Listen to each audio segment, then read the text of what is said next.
si siapa namanya? Si Dian Fitrianti tersebut ya. Dia membela diri. Apa yang dia katakan itu bohong.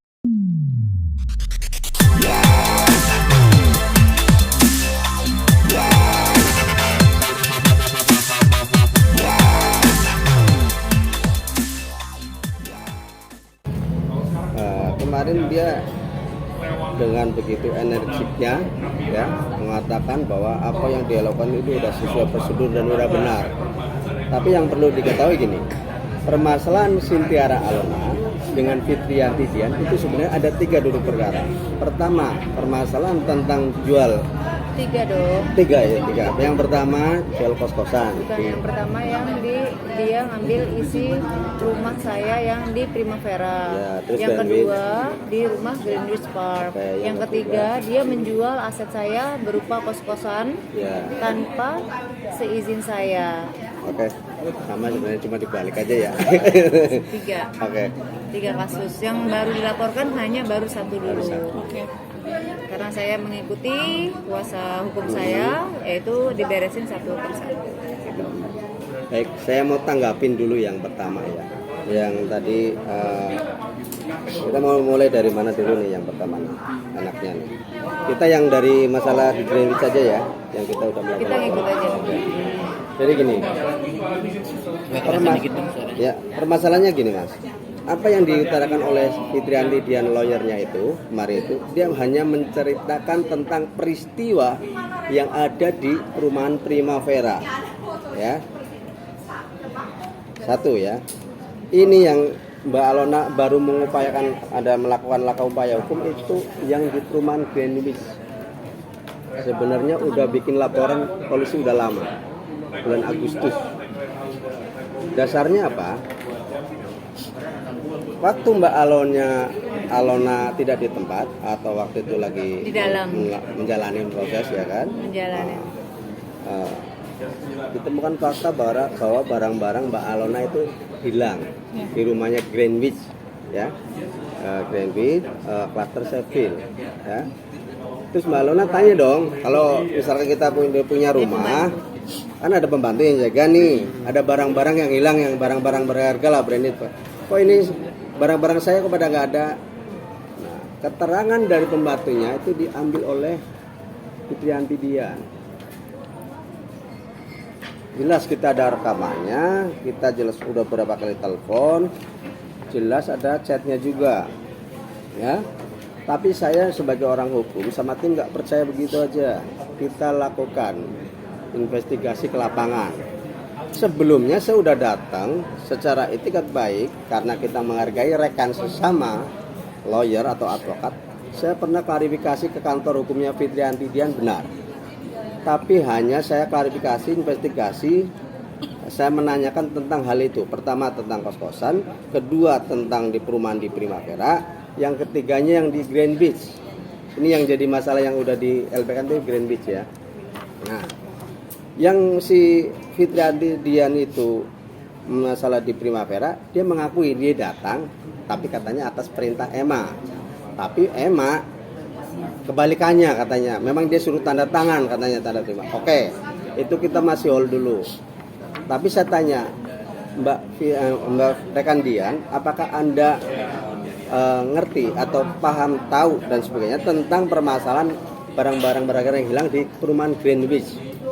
Dia mengatakan kita ada saksinya banyak loh. Saya nggak tahu, nggak pernah ke sana dan nggak tahu alamatnya. Gimana saya mau ke sana? Oke, namanya kita klarifikasi kan kita catatin semua. Karena saya harus buat laporan ke klien saya Alona. Setelah dilakukan investigasi ke lapangan, karena ini keterangan si Dian sama Emma itu bertolak belakang. Ya, kita mau percaya yang mana? Kan begitu kan? Nah, katanya dia nggak pernah datang, nggak tahu alamat, tapi Emma bilang dia yang ngambil. Kapan ngambilnya? Waktu pas ke Primavera, hari itu juga, sorenya juga ke Greenwich dan ngambil barang itu. Sama si Emma juga, asistennya si Alona. Bukan asisten, Pembantu ya, Pembantu ART ya, rumah tangga. ART lah, bantu. Nah, kita nggak percaya gitu aja. Akhirnya kita lakukan investigasi. Waktu itu saya berkali-kali nanya ke rekan Dian itu, dia nggak tahu alamatnya. Tapi setelah kita cross check lapangan, kok ada foto seperti ini. Ini kita dapatkan dari security ya. Jangan sebutkan namanya, disembunyikan dulu nama Ya. yang memberikan ini. Ya baunya pihak keamanan Pihak sana. keamanan sana. Saya nggak ngerti nama. Ada foto seperti ini. Kan kita jadi loh, katanya kemarin nggak tahu alamatnya, nggak pernah ke rumahnya, kok ada foto ini. Saya nggak tahu nih foto siapa. Mungkin rekan-rekan lebih paham ya. Nah, terus ada lagi foto seperti ini. Ini perumahan elit loh. Kalau misalkan kita tanya tanggal berapa, bulan berapa, pasti kelihatan. Kelihatan. CCTV ada. Nggak tahu nih mobil siapa. Itu terlihat jelas ya, itu di cupnya itu terbuka loh. Ini depan rumah siapa? Ada tulisan Alola loh. Ini. Di sini. Karena kan kalau misalnya perumahan kan rumahnya sama. Jadi saya kasih identik kalau itu rumah saya, yaitu adalah saya kasih nama Alona. Nah, inilah ada ex-DJ saya, karaoke, mixer, terus soundcard, lighting, terus tongsis loh. Kok saya pengen ketawa aja. Tongsis itu ya Allah, saya seorang lawyer mengambil tongsis. Tongsis itu harga berapa sih? Gitu loh. Tuh. Kasih lihat Kak, maaf itu nih tahan buat taruh kamera sih. Ex DJ saya ini bukan murah ya. Dan invoice-nya pun ada. Dari speaker, dari lighting. Karena saya kan juga official host di sampingan saya ya, official host di Bigo. Jadi saya di rumah ada ini semua. Oke ya, dalam hal ini sebenarnya inilah yang baru diupayakan dilakukan upaya hukum oleh Mbak Alona. Yang lain belum, termasuk Hol. Karena memang saya artisnya itu yang pasti ini dulu. Karena kita juga heran kok bisa ya, kita sampai datang ke sana, kita baik-baik ya kan, klarifikasi baik-baik, kita tanyakan hasilnya seperti ini, kita laporkan, enggak kata Emma begini-begini. Terus saya tanya Emma, Agung juga suaminya Emma, saya tanya semua. Jadi kita kalau melakukan upaya hukum apapun kita juga nggak akan sembarangan, kita juga paham hukum lah. Minimal kita itu dua alat bukti kita udah dipegang. Ini bisa dicek loh. Saya nggak tahu nih foto siapa. Nggak mungkin editan. Ini siapa? Yang tanda terima dikasih tahu atau itu cuma yang di Primavera loh. Itu dari Emma. Ini pun sebenarnya Mbak Alona nggak menyetujui ya sebenarnya. Ya kita kan nggak tahu gini analoginya. Anda punya rumah, ada kehilangan di situ. Ada pembantu di situ, ART di situ. Yang 3 kali seminggu bersihin rumah. Ya, yang punya kuncinya. Otomatis kan pasti menanyakan, kok ini bisa nggak ada, diambil itu. Ya kita kan namanya warga negara punya hak hukum yang sama, Mbak Alona wajar dong. Nanya ini lempar sini, nanya ini lempar sini. Akhirnya melakukan apa? Ya melakukan LP ini. Nah, tinggal pihak berwajib lah atau kepolisian lah yang harusnya bisa membuat peristiwa ini terang benderang. Kan sebenarnya itu kan. Kalau misalnya nanti terbukti ternyata Emma juga main, ya silakan dua-duanya. Kan begitu. Bener gak logika hukum begitu kan? Wajar Mbak Alona melakukan upaya hukum. Nah pertanyaannya lucu lagi nih. Ini kan udah lama nih. Rekan di sebelah sana itu baru sekarang. Itu kenapa? Apa karena ada ini udah proses? Kita nggak tahu. Dari awal saya sebenarnya sama rekan Dian hubungannya baik. Kita datang juga baik-baik. Tapi kan ini profesionalnya kan seperti apa? Itu loh. Yang dua itu belum melakukan upaya hukum apapun ya? Belum, karena saya mengikuti kuasa hukum saya, yang mana satu persatu dulu yang kita LPK. Yang mana menurut saya nama seorang Dian Fitrianti yang mengaku seorang lawyer mengambil barang-barang tanpa seizin yang punya, kode etiknya tuh di mana? Gitu loh. Saya memang buta hukum, tapi karena saya sudah lulus dari 10 bulan yang saya sudah jalanin, akhirnya saya mengetahui yang namanya hukum, gitu loh. Tapi kan sebelumnya sudah ada komunikasi gitu dengan memberikan beberapa bukti kepada dia supaya dia tidak mengulang lagi. Saya di blok. Jadi dua-duanya tuh di blok. Jadi Emma juga ngeblok saya, semuanya ngeblok saya. Apa maksud emang mungkin ngeblok Alona? Apa mungkin ikut? Nggak tahu saya juga dari siapa. Tapi menurut alasan dari sana katanya Mbak Alona tidak mau mengambil barangnya sendiri ya. Kenapa? Kabarnya katanya Kak Alona tidak mau mengambil barangnya sendiri. Begini Mbak, saya jawab nih, bantu jawab. Karena ini Mbak Alona kan nggak nyuruh. Kok barang diambil, kok Mbak Alona yang suruh repot ambil sendiri? Kan Mbak Alona nggak mau waktu itu juga kan.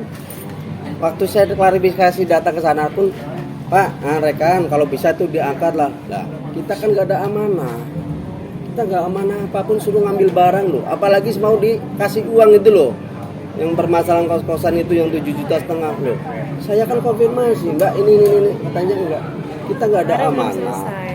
Kalau saya ambil itu jadi buah si malakama buat saya.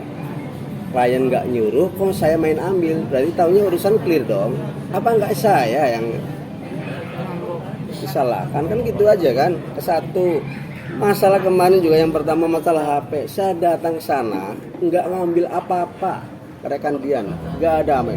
Cuman saya tugasnya datang karena kita menghargai sesama rekan, kita klarifikasi.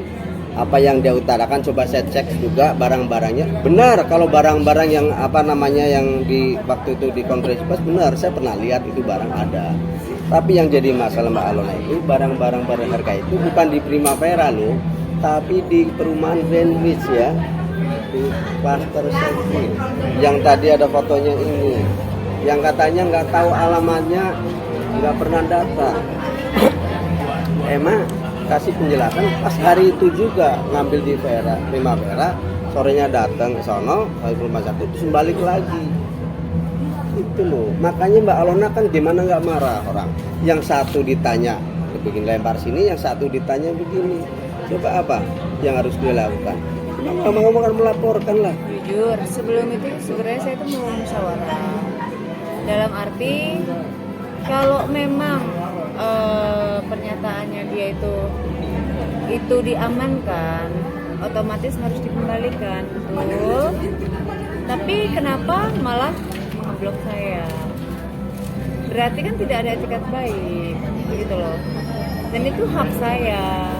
Saya kerja ya, main film, iklan, pagi sampai pagi, kepala jadi kaki, kaki jadi kepala, gitu loh. Jadi dalam arti ya saya ingat susahnya saat saya mencari uang tuh terus diambil orang dengan seenaknya begitu aja, ya jujur ya sakit, hati sakit.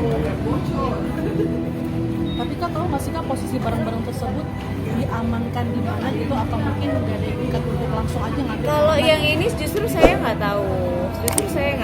Kalau dari pernyataan Emma itu semuanya dari si Dian disusun jadi dia selalu bikin history di saya kan di blog, dibikin history di WA kalau rumahnya itu tersusun dengan ada set karaoke saya, terus ada speaker JBL saya, terus ada pokoknya bisa dibilang barang-barang saya tuh semuanya tuh kayak tersusun. Jadi seolah-olah dia ngerasa kalau itu milik dia yang dia baru beli, kayak gitu. Saya tidak bisa melihat kan karena tahu sendiri saya di blog nggak bisa melihat. Terus ada cerita itu ya, waktu itu yang pakai tas branded, Mbak Alona tanya ke Emma ya, oh itu mirip tas saya ya, waktu itu kan ada mirip. Kata Emma, itu memang tas ibu, kan pernah ada bahasa itu. Makanya di sini si Emma juga tulis nih tas yang branded gua ini ada di list dia. Makanya gini aja, klien kami ini kan korban. Siapa pelakunya, apa A, apa si B, atau dua-duanya, kita nggak tahu. Yang bisa membuat peristiwa ini terang benderang ada pihak kepolisian, karena Mbak Alona secara prosedur sudah lakukan laporan kepolisian. Gitu aja kan. Loh, nanti hasilnya seperti apa ya? Kita lihat. Dan anehnya, kenapa sih saya lapornya itu di bulan Agustus? Di bulan Agustus. Dan saya baru mendapatkan surat SP2 HP itu baru kemarin. Itu udah berapa bulan dan terlalu lama.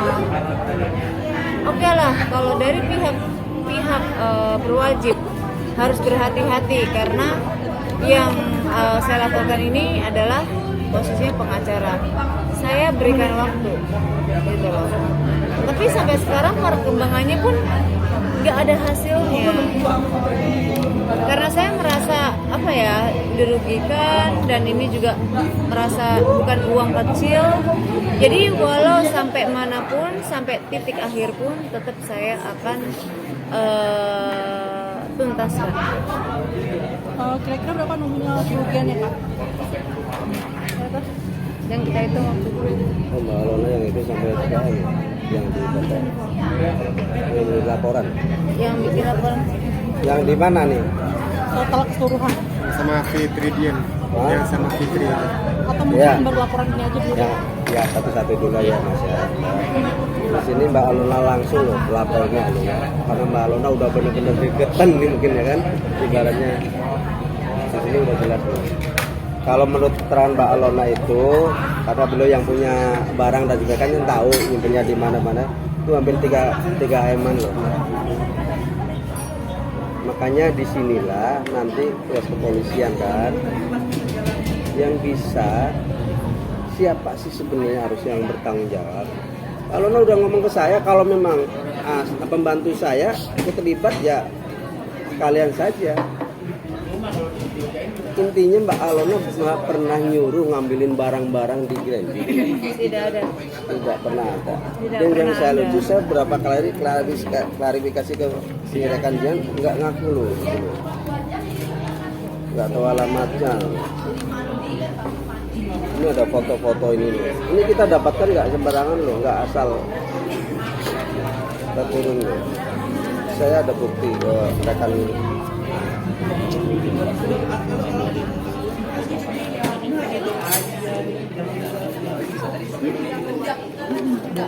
Dan Emma, namanya Amah ya, Amah yang saya panggil Emma sama suaminya dipanggil, nggak pernah mau menjadi saksi.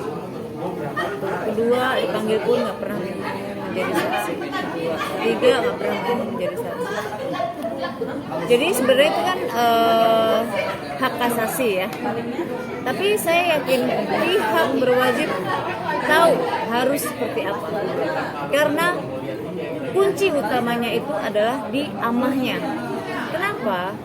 Karena yang megang kunci rumah saya, 2 rumah saya itu adalah amah. Yang namanya Emma itu. Gitu. Jadi mau nggak mau dia wajib untuk menjadi saksi. Karena yang saya laporkan ini adalah si Dian Fitrianti. Yang memegang kunci adalah si Emma tersebut. Membantu saya ini. Ini saya juga sempat loh klarifikasi lagi ke rekan.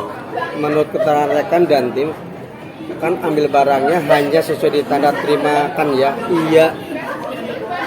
Masih sebelum LP dilakukan. Tapi buktinya ada semua sih sebenarnya.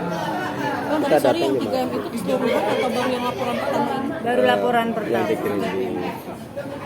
Karena namanya tas Hermes ya, itu kan tau lah harganya berapa ratus juta ya kan. Terus tas LV, Gucci, terus alat DJ, terus speaker, terus satu set karaoke touchscreen yang di atasnya yang VIP yang kayak seperti yang di Inul itu loh, gitu loh. Jadi kerugiannya cukup besar. Yang masih lengkap itu cuman sepatu saya, ini masih lengkap. Bahkan karpet pun diambil, bahkan tongsis pun diambil. Artinya apakah dia memang memanfaatkan situasi gitu waktu itu kalau Menurut saya, karena kan saya nggak bisa dihubungin. Dia tahu kalau saya tidak bisa memakai handphone. Di saat saya memakai handphone, ya, saat itu handphone saya disita. Karena di dalam penjara itu tidak boleh memakai handphone. Di saat disita, saya minta saat itu kan kuasa hukum saya kan si Dian Fitrianti. Dian Fitrianti minta handphonenya di mana biar saya ambil, gitu loh. Nah, handphonenya ada di dia, gitu loh. Jadi kan berarti kan ya udah titip aja dulu di handphone. Jadi nanti kalau saya keluar saya pakai lagi karena network saya ada di situ semua. Saya di blok, jadi adanya kan ada kuasa hukum saya. Jelas saya menanyakan apa yang saya titipkan, yang saya merasa titipkan, gitu loh. Terus dengan pernyataannya dia dengan ada uang sekian loh, itu nanti dulu, masalah satu-satu dulu, Itu belum. gitu loh. Ya. Ada lagi nggak yang ditanyakan nih? Ya, Mbak Sintiara dalam waktu beberapa bulan yang singkat ini kan Mbak Sintiara menghadapi dua klien yang sebelumnya sama Halim dan sekarang Pertama Halim. Ya. Di saat Halim, saya masih dipegang sama Halim. Dian Fitrianti itu setiap hari datang ke tahanan apa sih singkatan tahti? Tahanan Titipan. Tahanan titipan Polda Metro Jaya setiap hari. Setiap hari datang merayu saya, bujuk rayunya, merayu saya. Tahaplah saya harus sidang. Disitulah si Dian Fitrianti menyuruh saya untuk di saat sidang, menyuruh saya untuk mencabut kuasa Halim Darmawan di depan Bapak Hakim dan di depan Bapak Jaksa. Padahal dia belum jadi kuasa hukum kakak. Belum. Jadi saya disuruh cabut dulu di saat itu sidang pertama saya. Lalu di saat saya mencabut di depan Bapak Hakim dan Bapak Jaksa dan ada Pak Halimnya langsung sidang saya ditunda. Langsung dia minta tanda tangan untuk menanganin kasus pidana saja. Tidak ada yang lain-lain, hanya kasus pidana yang dia mau tanganin. Tapi saya disuruh lebih klien loh. Tapi di saat dia yang menanganin, tuntutan saya berapa? 6 tahun 6 bulan atau denda 200 juta.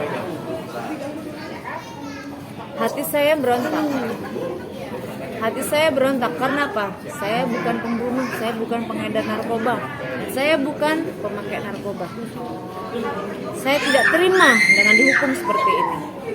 Saya memang buta hukum, tapi saya yakin keadilan ini pasti ada. Saya cari kontak yang namanya Bang Ruhut Setompul. Saya butuh benar-benar yang bisa melawan dengan tuntutan ini. Alhamdulillahnya saya divonis 10 bulan. Karena memang tidak terbukti kalau saya itu menjual orang. Yang terbuktinya memang saya mengetahui dan saya memiliki hotel tersebut. Gitu loh. Dan saya tidak ada beroperasional selama 3 tahun di situ. Permasalahan dengan Halim dan Fitrianti ini kan 11-12 kan berhubungan dengan barang gitu. bagaimana ini menanggapinya kok hampir sama gitu? Karena mereka kan berkomunikasi dengan baik. Pertama kan Halim, setelah Halim ya kan, ya nggak tahu lah, yang namanya orang rambut boleh hitam tapi hati kita nggak tahu. Kan saya masih di dalam, saya nggak bisa tahu apa-apa di luar dan bagaimana, dan nggak bisa mengurus apapun, dan saya tidak ada yang ngurus. Saya jatuh, saya bangun sendiri, dan saya berdiri sendiri, dan bahkan saya alhamdulillahnya masih punya aset. Saya jual aset saya buka usaha baru lagi. Tapi bukan berarti saya diam dengan apa yang menurut saya, ya, saya buta hukum nih. Yang menurut saya tindak pidana ini saya diamkan, tidak. Saya lanjutkan sampai titik akhir. Saya pernah diadili, dan saya juga minta orang yang jahat, yang benar-benar terbukti juga harus diadili.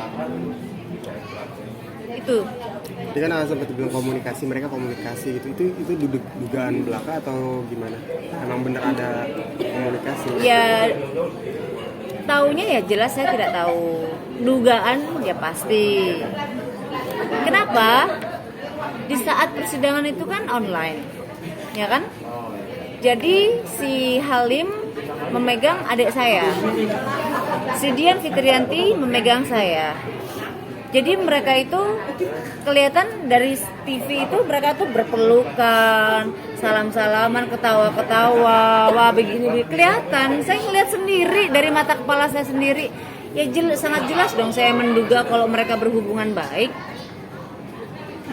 Dan bahkan juga, ini yang belum dikasusin lagi. Bahkan juga Halim menjual kos-kosan yang saya belikan untuk adik saya. Adik saya nggak mau kasusin, kenapa? Dia nggak mau ada berurusan dengan pihak berwajib lagi karena dia trauma. Kalau saya tidak trauma. Ya kan sempat dilaporkan juga. Belum, ya? harus saya dulu. Jadi satu persatu dulu. Jadi di sini adalah intinya satu dulu ya. Statementnya siapa namanya? Si Dian Fitrianti tersebut, ya. Dia membela diri. Apa yang dia katakan itu bohong, tanpa ada fakta dan nyata. Kalau saya berbicara, saya bisa mempertanggungjawabkan pembicaraan saya. Ada fakta, nyata, dan saksi. Tadi tolong garis bawahi ya, saya nggak pernah datang ke sana ngambil handphone pulang nggak. Kayaknya yang kontak pertama kan itu titip, itu saya titip aja. Loh, kenapa dia harus beralasan dibawa pembantunya lah, terus dia lupa naruh di mana lah. Itu kan koneksi saya, gitu loh. Saya ada bukti kok, saya ke sana pulangnya bawa apa? Itu yang saya tanda tangan yang beliau katakan kan, oh dia juga sempat tanda tangan, ada bukti tanda terima, ada semua kita bukti. Jadi jangan pernah ya, Dian Fitrianti, saya ingatkan, jangan pernah Anda bilang saya mau cari ketenaran, saya baru keluar dari penjara, ya, asal kau tahu, rata-rata semua TV mengundang saya, ada nggak saya nongol di TV? Nggak ada kan? Kenapa? Karena saya sudah cukup untuk menjadi artis. Jadi bukannya sebaliknya, dengan Anda seperti itu mau numpang pamor dengan saya. Ini loh, contoh lagi loh, saya nggak bawa handphone, nggak bawa apa loh. Yang dibawa cuma nama saya karena klarifikasi, investigasi kan fotokopi, karena saya kan kepentingannya buat laporan ke klien kan. Kita udah datang ke sana, kita bawa ini, kita laporkan gitu. Ya ada loh, uang aja saya nggak ambil, nggak mau. Memang saya nggak mau karena memang nggak ada amanah. Jangan kesannya menyalahkan saya, kenapa uangnya nggak diambil itu enggak. Itu kasusnya beda. Karena dia menjual rumah kos-kosan saya, ya. Dia menerima uangnya, padahal itu ada kuasa untuk dari saya, tulisan tangan saya langsung di atas materai. Penerima dana itu adalah ibu kandung saya. tapi malah dia. Gitu loh. Jelas saya larang kuasa hukum saya menerima sepeser pun. Yang diambil itu adalah yang saya titipkan handphone. Itu pun saya ngambil loh. Kan Mana? saya nggak ambil. Katanya saya waktu itu kata Fitriati Diat itu kan lagi dibawa pembantunya. Masuk akal nggak? Masuk akal Saya nggak? kan memang suruh ambil handphonenya, titipan, beda cerita nih ya. Saya mau ambil. Katanya lagi dibawa pulang kampung pembantunya. Masuk akal nggak? Jadi saya pulang itu nggak bawa apa-apa nih. Masuk akal nggak? Jadi kalau saya lihat yang di YouTube kemarin itu kan kayaknya kesannya saya datang, yang diambil cuma handphonenya saja. Kan lucu. Tolong buktikan mana tanda terimanya. Kita pakai tanda terima semua kok. Jadi kalau ngomong itu ya, Anda kan seorang lawyer ya. Ngomong itu ya, Anda itu kalau ngomong berdasarkan bukti dan fakta, jangan cuma di mulut. Saya tahu mulut Anda manis, makanya saya kebawa mulut manismu, bujuk rayumu. Anda bilang Anda pengacara, Anda membawa yang namanya Joko itu berdua, tapi tiba-tiba Anda merayu saya, tiba-tiba ini ada namanya Melani dari Bali, gini. Ternyata apa? Melani lah yang menanganin kasus saya, yang lebih maju ke pengadilan. Namanya Melani itu, yang dia tinggal di Bali. Bukan Anda. Saya malah curiga Anda ini, nih kecurigaan ya, tak digaris besarkan. Anda itu calo atau benar-benar lawyer. Karena kalau lawyer itu punya kode etik. Kalau calo itu beda, nggak punya kode etik. Karena kalau Bu Melani, dia mempunyai kode etik yang sangat jelas. Itu sih yang saya sampaikan aja.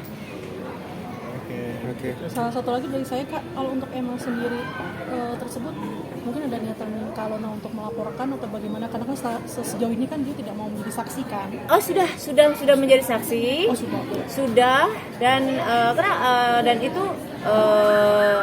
sepinternya pihak berwajib. Dan dia nggak mau, ya pihak penyidik kan pasti punya triknya dan terdidik dengan itu. Dan di BAP tersebut adalah menyudutkan saya. Jadi suami istri ini menyudutkan saya, lebih memihak si Dian Fitrianti ini, gitu loh.